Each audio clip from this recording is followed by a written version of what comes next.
Ние сме се опитали да представим най-важните моменти от живота на едно семейство. Първо как се запознава в обща компания. Обща компания.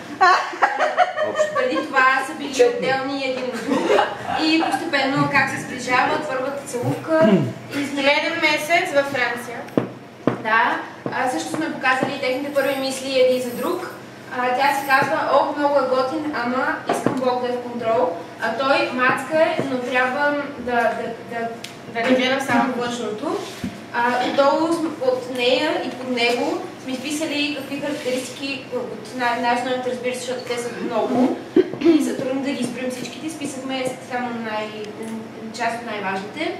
Мъжът трябва да е верен, с чувство за хумор, да може да му се довериш, отговорен, сърце за Бог, търпелив и да е най-голям приоритет в живота му. Жената трябва да е красива, забавна, с нежно сърце за Бог. Отдадена, вярна, жертвоготовна и Исус да е най-голям приоритет. Да, след това... Те са опасно близки. Извинете, ама първата им целувка не е ли много страстна? Значи те са били... Малко са репетирали преди първата целувка.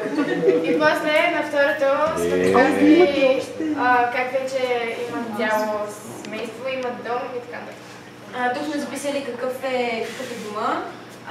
Тук ние се обичаме. Честни сме, грижим се, един за друг, вярваме в Бог, добри сме. Разчитаме един на друг, това е нашия дом. Това е външната фасада на дома, така изглежда отвътре. Спалня, детска стая, масичка, нека го диванчета.